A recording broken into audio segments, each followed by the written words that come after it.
The calendar read March 22nd, 2019. Outside a converted warehouse on Austin 6th Street, the line stretched past 3 storefronts. Inside, the ceiling was low, the beams exposed, the floorboards worn smooth by decades of boots. Carlos Santana stood near the back entrance, his black hat tipped against the drizzle. 71 years old, and the Texas humidity still found the scar on his left palm, earned at Woodstock when a string snapped and sliced through. He rubbed it again, without thinking. Beside him, Cindy adjusted her leather jacket. She had played drums for him for 11 years before holding his hand off stage. Rhythm still lived in her shoulders, a slight sway when she stood still. She looked at the neon sign flickering above the door. Half the letters were dead. The ones that glowed spelled O-E-N. They spelled it wrong, she said. Carlos smiled. They spelled it honest. The bouncer didn't check their names. He was arguing with a driver blocking the alley. Carlos slipped past, Cindy following, into the warmth of bodies and amplifiers. The air hit them like a wall. Bourbon, solder, the ozone crackle of a tube amp pushed too hard.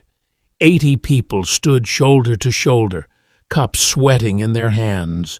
A single American flag hung behind the stage, the fabric heavy with dust, the stripes faded to old brick. Carlos found a spot near the soundboard, behind a pillar wrapped in dead lights. A 5-piece band tuned up on stage. The guitarist stood center, a Fender Stratocaster slung low, sunburst finish so glossy it caught the lights. His name was Jake Marlowe. 26, with 200,000 followers on a platform that hadn't existed when Carlos recorded Supernatural, and a pedal board larger than some apartments. 37 boxes blinked and chirped. Delay, reverb, chorus, pitch shift, loop station, a digital interface that belonged in a studio. Jake's fingers ran scales with mechanical precision. Clean, surgical, not a drop of sweat on his forehead. Carlos watched. His thumb found his pocket seam, tapping a rhythm that wasn't there. Cindy noticed. "You hear it too," she said. It wasn't a question. Carlos didn't answer, watching Jake's right hand. The pick attack was identical every time. Down, down, down. No variation, no breath. The band kicked into blues rock processed until the blues evaporated. Jake's solo came. Impressive, forgettable. Every note landed exactly where the software suggested. Carlos leaned toward Cindy. "He plays like he's apologizing for something," he said. The song ended. A few claps, the kind from obligation. Jake leaned into the microphone. "We're trying something older next," he said. "Something from before most of you were born." The drummer counted off. The opening riff was unmistakable. Europa. Carlos felt it in his ribs. Cindy stiffened. She knew every version, every improvisation Carlos had played at 3 in the morning. Jake's version was accurate. Empty. The sustain was fake, generated by a pedal. The vibrato was quantized, snapped to a grid. The spaces between phrases weren't spaces at all, just digital silence, cold and flat. Carlos's hand stopped tapping. His jaw tightened, not with anger, but with the pain of something beautiful trapped under glass. When the solo ended, Jake stepped back, scanning the crowd. "Not bad for a dead song, right?" A few laughs. Carlos didn't move. Cindy set her cup down, ice clinking against plastic. Jake's eyes drifted, then stopped on Carlos. The black hat, the silver bracelets, the stillness that didn't belong in a room this loud. Jake squinted, recognition creeping in sideways. He whispered to his bassist, whose face changed. Jake straightened, grabbing the microphone. "Hey!" His voice cracked. "We got a legend in the house." The room turned, 80 pairs of eyes following. Carlos didn't flinch, guitar case in hand, leather worn soft. Jake's smile stretched too wide, realizing his ground wasn't solid. "Come on up," Jake said. "Show us how it's done, how they played it back then."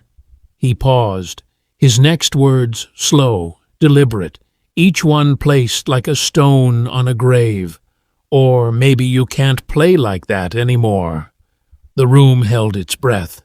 Carlos didn't move for 3 seconds that felt like 3 hours.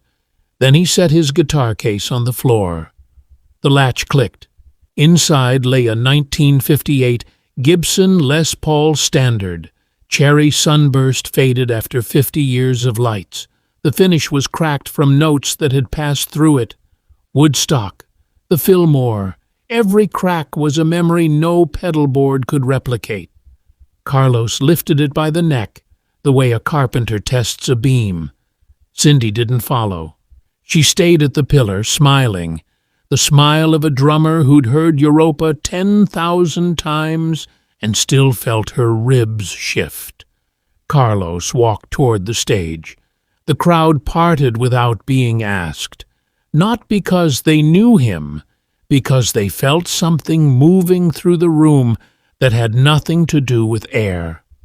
Jake watched him come. The smile was gone, replaced by nerves. He stepped aside, hand on the microphone stand. Carlos didn't look at him. He looked at the pedal board. 37 boxes, each blinking its own color, a constellation of artificial light. He walked past them, past the digital interface, past the pitch shifter that had turned Jake's vibrato into a machine. At the far edge of the stage, behind folding chairs, sat a 1965 Fender Deluxe Reverb, tweed frayed, panel rusted where sweat had fallen 40 years. A drop cloth covered it, gray with dust. Carlos pulled it away. The air smelled like heated dust and old electricity. He ran a cable from his guitar straight into the input. No pedals, no effects, just wood, wire, and tubes that had warmed up since before Jake was born. "You can't run direct into that," Jake said. "You'll lose all your tone shaping." Carlos didn't respond. He knelt, brought his ear to the speaker, and turned the tone knob a fraction. No display. Just the ear of a man who had tuned guitars in monsoon rain, in desert heat, in a van's back. He turned a tuning peg. 1/4 turn, no clip-on tuner. He had never owned one. Then he stood. His left foot found the floor, tapping a rhythm the floorboard seemed to remember. His eyes closed, his shoulders dropped, not with exhaustion, but with the release of something held too tight. The room went quiet, not the quiet of a crowd, the quiet of a church before prayer. Jake's phone was in his hand, but his thumb had stopped scrolling. Carlos struck the first note. It didn't come from the pedal board. It came from the speaker, raw and ached. A human hand pressing steel against a fret worn smooth by a million touches. The note hung in the air. It wavered, not from imperfection, but from life. It breathed, it swelled, it dimmed, then surged back, a flame refusing to surrender. Jake's phone slipped. He caught it without looking. His eyes were on Carlos's left hand. The vibrato wasn't calculated. It wasn't snapped to a grid. It was a wrist rolling across a string, a reflex built over 55 years of wrong notes corrected in real time. Carlos opened his eyes. He didn't look at Jake. He looked at Cindy. She was still at the pillar, eyes bright in the dark. For 1 second, the room belonged to them. 11 years of marriage, thousands of concerts, and still finding each other in the noise. Then his eyes closed again. Europa poured into the room, not played, released. Each note fell into the space the previous one left behind, and that space carried as much weight as the sound. The sustain wasn't generated by a pedal. It came from a finger refusing to let go, from a callus harder than the fret beneath it. The crowd didn't move. Nobody reached for a drink. Nobody checked a phone. 80 people became one organism, breathing in the gaps between the notes. Jake stood at the edge of the stage, his Stratocaster hanging at his side like a toy he'd outgrown. His pedalboard blinked behind him, 37 boxes of color and light, not one making a sound. The solo climbed. Carlos's wrist rolled, vibrato moving across the string like a pulse that had outlived every trend, every shortcut promising easier music. His fingers found the neck not by looking, but by memory.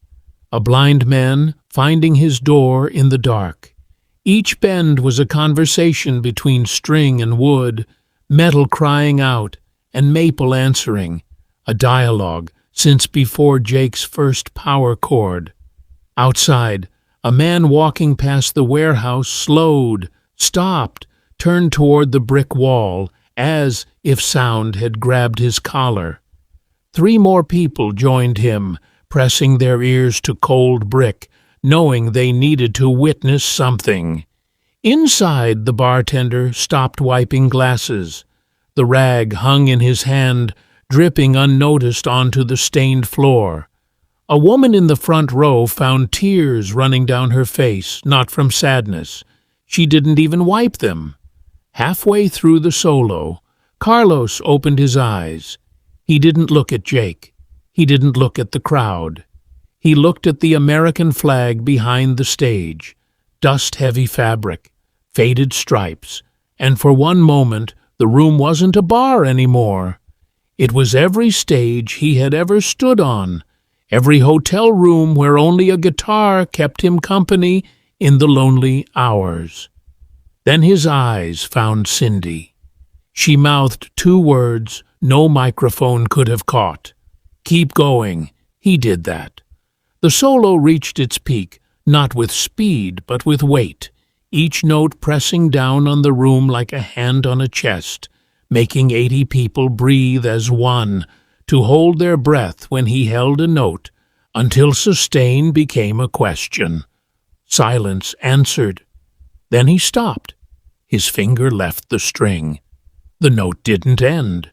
It dissolved into the air like smoke, until the only sound left was the faint hum of the old Fender, warm tube still glowing in the dark.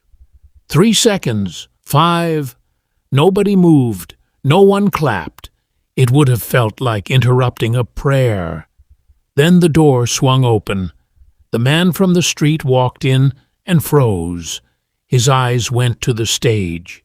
Doubt first, then recognition, then disbelief. His voice broke the silence. "Is that Carlos Santana?"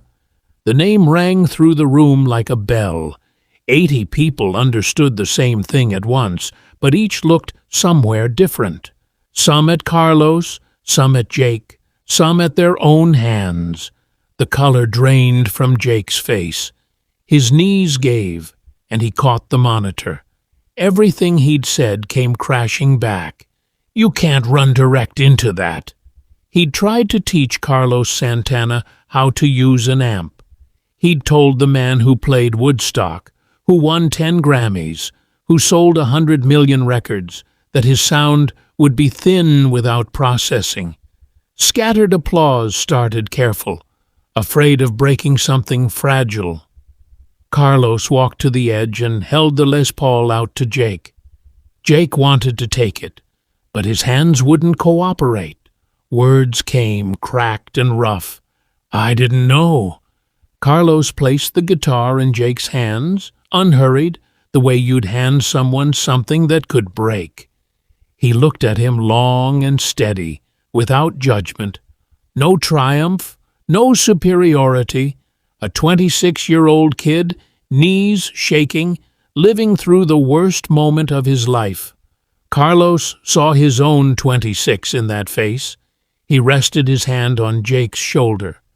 "You play well," he said, low and measured, "but you're trying to build a cathedral with a calculator. Music isn't math. It's breath. It's the space between what you planned and what comes out. Try to hear that." Jake nodded. He couldn't speak, but something broke loose inside him. "Would you teach me?" Carlos smiled. "I'm not a teacher." He reached for a napkin, took a pen, wrote a name, a number underneath. "But this man is Manny Reyes. He's been talking to guitars for 50 years. Call him." Jake looked at the napkin. "How do you know him?" Carlos's eyes drifted far away. "Woodstock," he said. 1969, side by side in the mud. He remembers everything, even the parts I've forgotten." Jake called the number the next morning. Music. His hands still shook from something in his chest that hadn't found a name. The phone rang 3 times.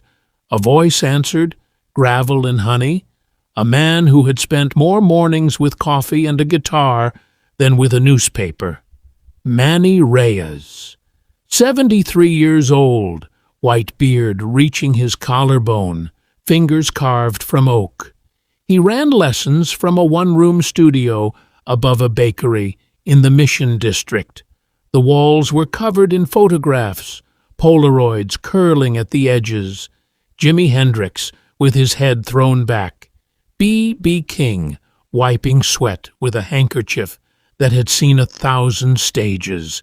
And in the corner, a single frame Jake almost missed. Carlos Santana, 22 years old, mud up to his knees, grinning while a younger Manny stood beside him. Manny didn't ask about the night before. He didn't ask how Jake got his number. He just pointed to a chair and handed him an acoustic guitar with no brand name, no glossy finish, just wood sanded smooth by hands before Jake was born. "Turn off the effects," Manny said. "Unplug the amp. Play it like this. If that sound doesn't move you, no pedal on earth will." Jake showed up every Tuesday for 6 months. Not a single pedal, not one blinking box, just the guitar, just the strings, just his fingers against the wood. Manny didn't teach scales. He didn't teach theory. He taught listening. The first month, Jake played a single note for 40 minutes. Manny sat across from him, eyes closed, saying nothing. When the note ended, Manny opened his eyes. "You let it go too soon," he said. "The note wasn't finished with you. You ran away." The second month, Jake learned to breathe between phrases, to leave space that wasn't empty but was full of what came before and what was about to arrive. The third month, Manny made him play with his eyes closed. "If you need to look," he said, "you're still thinking with your eyes. Music doesn't live in your eyes." The fourth month, Jake's calluses changed. They weren't smooth pads from pressing buttons. They were rough, split, rebuilding every night. The fifth month, something happened Jake couldn't explain. He was playing a blues progression, the same 12 bars he had played 1,000 times, and suddenly he wasn't playing it anymore. It was playing him. His fingers moved before his brain told them to. The note bent because it wanted to bend. Manny didn't smile. He just nodded once, the way a carpenter nods when a joint fits for the first time. The sixth month, Jake walked in and found Manny holding a single envelope. Inside was a photograph, Carlos and Manny at Woodstock, signed on the back in ink faded to brown. "He gave me this the morning after," Manny said. "Told me I'd need it someday. I didn't know what he meant until you walked through that door." Jake looked at the photograph, then at his hands. The hands that had tapped screens and twisted knobs now knew the weight of a string, the resistance of wood, the exact moment when a note stopped being a sound and became a feeling. He went back to the warehouse that Friday. The pedal board was smaller now. 12 boxes instead of 37. The screens were gone. What remained was a tuner, a delay pedal, and the old Fender Deluxe reverb that Carlos had uncovered that night. Jake didn't tell the crowd what had happened. He just tuned his guitar the old-fashioned way, ear to the string, turning the peg until the vibration felt right in his chest. Then he played a single test note. He held it. The note hung in the air, trembling, slowing, becoming something that wasn't music anymore, but was just sound being honest about where it came from. In that moment, with his eyes closed, he heard it. The weight a 71-year-old man had pressed into a single string. The space between the notes that carried more meaning than the notes themselves. The breath that Jake had been trying to replace with technology for 26 years. When he opened his eyes, the crowd was watching. Not because of a viral video, not because of a famous name, because something had happened in the air between the stage and the back wall that they couldn't name but couldn't ignore. Jake smiled. It was the kind of smile that held both pain and gratitude in the same breath. He had been humbled. He had been rebuilt. And he was only just beginning. The weeks turned into months. Jake still played the warehouse every Friday, but the crowd had changed. It wasn't bigger. It was different. People came not to be impressed, but to feel something. Word had spread through Austin's music scene that something was happening on that stage that couldn't be explained with a set list. Musicians started showing up with notebooks, not to copy Jake's technique, but to understand why his pauses made them hold their breath. A saxophonist sat in the back row for 3 Fridays. On the 4th week, he approached Jake after the set. His name was Marcus, and he had played on 3 Grammy-winning albums. "I don't understand what you're doing," Marcus said. "I can transcribe Coltrane solos in real time. But that note you held for 11 seconds, I can't write that down. I can't even name it." Jake wiped sweat from his forehead. "I'm not doing anything special," he said. "I'm just not running away anymore." Marcus shook his hand and left. That night, Jake stood in front of the old Fender Deluxe reverb after the crowd had gone. The tubes were still warm, the metal grill humming. He ran his hand along the tweed covering, frayed at the corners, like the night Carlos pulled the drop cloth away. For a moment, he could almost feel the weight of that other hand, the 71-year-old fingers that had turned a tone knob by a fraction. He didn't hear Cindy come in. She moved with rhythm in her footsteps, soundless until she wanted to be heard. She stood beside him, and for a long time neither of them spoke. "Carlos wanted me to give you something," she said. She reached into her leather jacket and pulled out a pick. It was worn to a thin crescent, the tip rounded from 50 years of striking steel. "He used this at Woodstock," she said, "and at every show since, until that night in March. He said it had found its last string." Jake took the pick. It weighed almost nothing, but in his palm it felt like it contained every note Carlos had ever played. "Tell him thank you," Jake said. Cindy shook her head. "You tell him? He's playing the Fillmore next month. San Francisco, same stage where he first played at 16. Jake looked at her. "I don't think I can," he said. "I'm not ready." Cindy smiled. "You're not supposed to be ready," she said. "You're supposed to be brave." The next Friday, a young guitarist showed up early for sound check, a kid no older than 19, with a pedal board that made Jake's old rig look modest. The kid watched Jake tune his guitar, ear to the string, no digital tuner in sight. "That's inefficient," the kid said. "You could save 5 minutes with a clip-on." Jake turned the peg. The string sang, and he felt the vibration travel up his arm. He looked at the kid. "5 minutes saved," he said. "And what would you do with them?" The kid opened his mouth, then closed it. He didn't have an answer.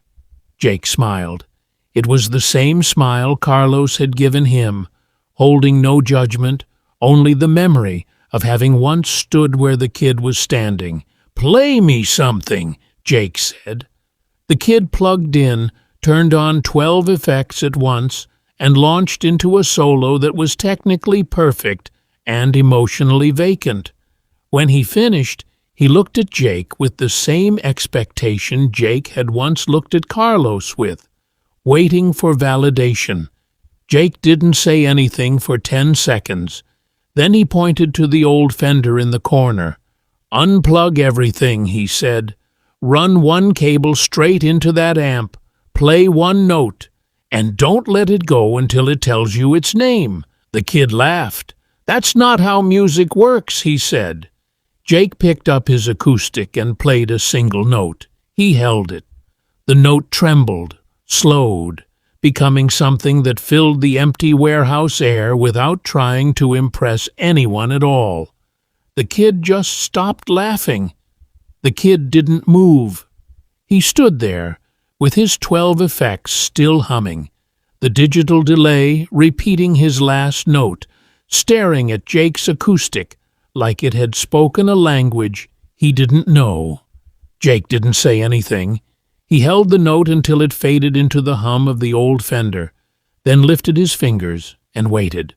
The kid unplugged his guitar, one cable after another, 12 effects going dark, until only the straight line to the amp remained. He played a note. It was thin at first, naked, a string without its armor of reverb and chorus. He looked at Jake. "Keep going," Jake said. The kid held it. 10 seconds? 20? The note began to change. It wasn't the string anymore. It was the room, the wood, the air between the speaker and the ceiling. Something cracked open in the kid's face, not a smile, something deeper. The beginning of understanding. Jake gave him Manny's number that night, written on same napkin Carlos had used. The kid's name was Eli. He showed up at Manny's studio the next Tuesday. Jake didn't become famous. He didn't get a record deal. He kept playing the warehouse every Friday, same low ceiling, crowd growing quieter each month. But something had shifted in the roots. 6 weeks later, Jake booked a flight to San Francisco. He didn't tell anyone. He packed one bag, the acoustic Manny had given him, and the pick Cindy had delivered. The Fillmore was exactly what he expected, and nothing like he imagined. The chandeliers, the red walls, the balcony that had held generations. Jake stood in the back, near the soundboard, his hand in his pocket, fingers wrapped around the pick. The crowd was different here, older, younger, people who had grown up with Carlos's music, and people who had discovered it yesterday. The lights went down. A spotlight hit the stage. Carlos walked out, no hat tonight, just a man in a black shirt with a guitar that looked carved from the building itself. He didn't look at the crowd.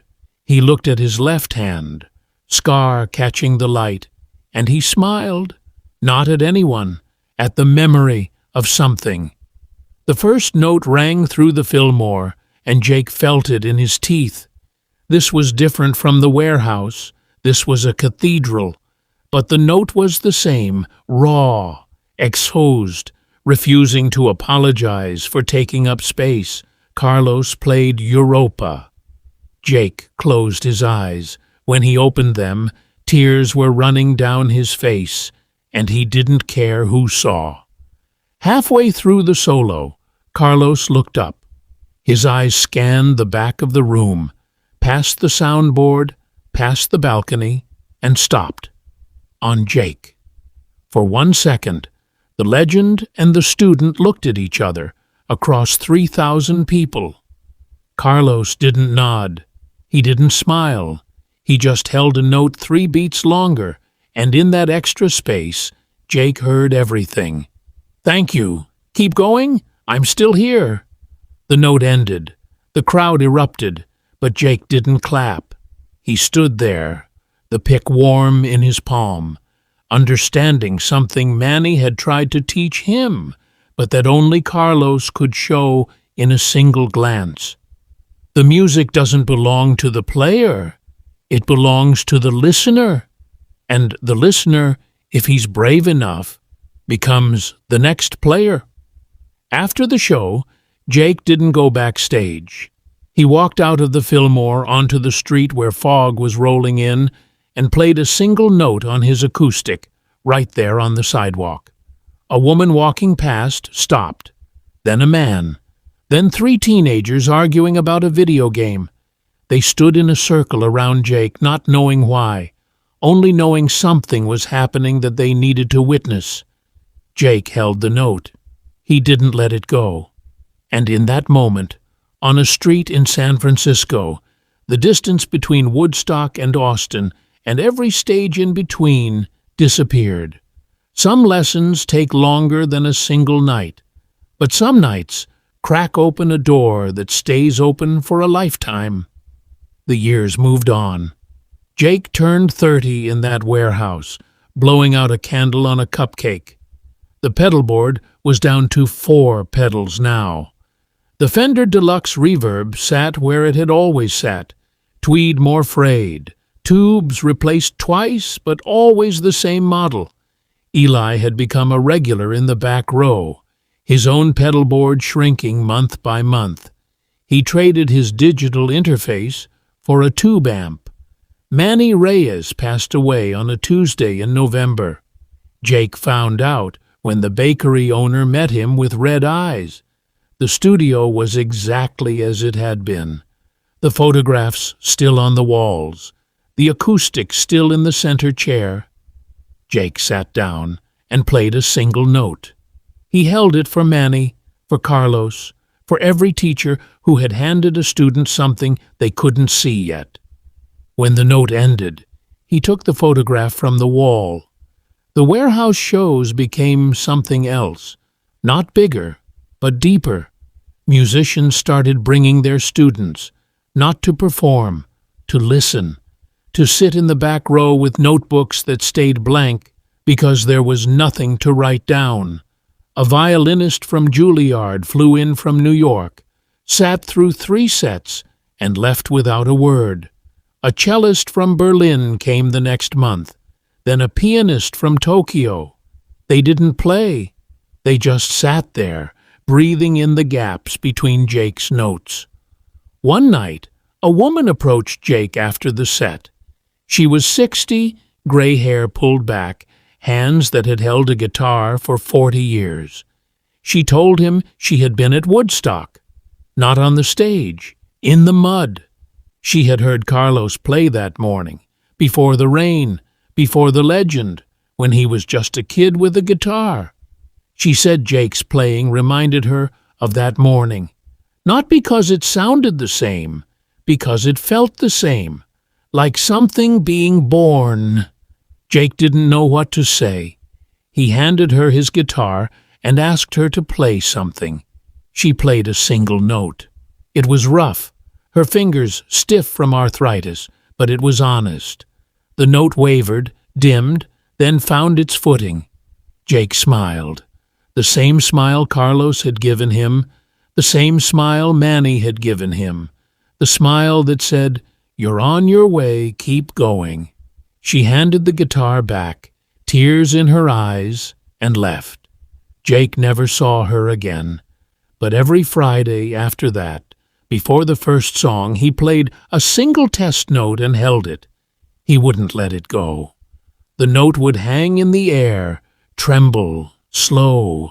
In that moment, he would close his eyes and he would hear them all.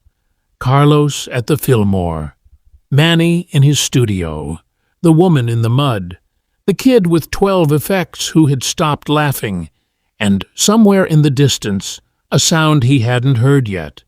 The next note, the next student, the next door cracking open. The warehouse never got a new neon sign. The OEN still flickered above the door. But people found their way. They followed the sound of a single note being held longer than it should be by a man who had learned that the most powerful thing you can do with music is not to play it, but to let it play you. Jake married a violinist he met at one of the shows. She understood the silences. She knew how to breathe in the gaps. They had a daughter who, at 3 years old, would sit on the stage during sound check and pluck the strings of Jake's acoustic with fingers too small to form a chord. But the sound was perfect. On the wall behind the stage, next to the faded American flag, Jake hung 3 things: the photograph of Carlos and Manny at Woodstock, the worn guitar pick Cindy had given him, and a napkin, folded small, with a phone number written in ink that had faded to brown. He never called the number again. He didn't need to. The call had already been answered. The calendar read, October 8th, 2024. 5 years since the night in Austin. Jake stood in the same warehouse, the same low ceiling, the same floorboards worn smooth by decades of boots. The American flag still hung behind the stage, dust heavier now, stripes faded to the color of old bone. The old Fender Deluxe Reverb sat in the corner, tweed more frayed than ever, tubes glowing warm and amber against the dark. But tonight was different. Tonight, he wasn't the one on stage. Eli was. The kid who had once laughed at the idea of playing one note was now 25, his beard trimmed short, his eyes carrying the same quiet intensity Jake had seen in Carlos's face that night in March. Eli tuned his guitar the old-fashioned way, ear to the string, no digital tuner in sight. In the back row, a new face watched, a teenager with a pedal board that blinked and chirped, shoes so clean they could have come out of the box that morning. Jake smiled from the shadows. The cycle was turning again. Eli struck the first note. It wasn't perfect. It was better than perfect. It was honest. The note hung in the air, trembling, slowing, refusing to let go. The teenager in the back row leaned forward. His phone slipped in his hand. He caught it without looking. The crowd held its breath. 80 people became one organism, breathing in the gaps between the notes, the same way they had breathed for Jake, the same way they had breathed for Carlos. Jake closed his eyes. He heard them all. Carlos in San Francisco, Manny in his studio, the woman from Woodstock, the saxophonist from New Orleans, the cellist from Berlin, the pianist from Tokyo, and somewhere in the distance, a sound he hadn't heard yet. The next note, the next student, the next door cracking open. When Eli's set ended, the crowd didn't clap right away. 3 seconds, 5, the same silence that had followed Carlos's Europa.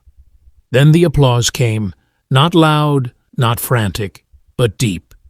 The kind that comes from a place that doesn't know how to lie. The teenager approached Eli after the set, his face pale, his knees unsteady. Jake couldn't hear what was said, but he saw Eli reach into his pocket and pull out a napkin.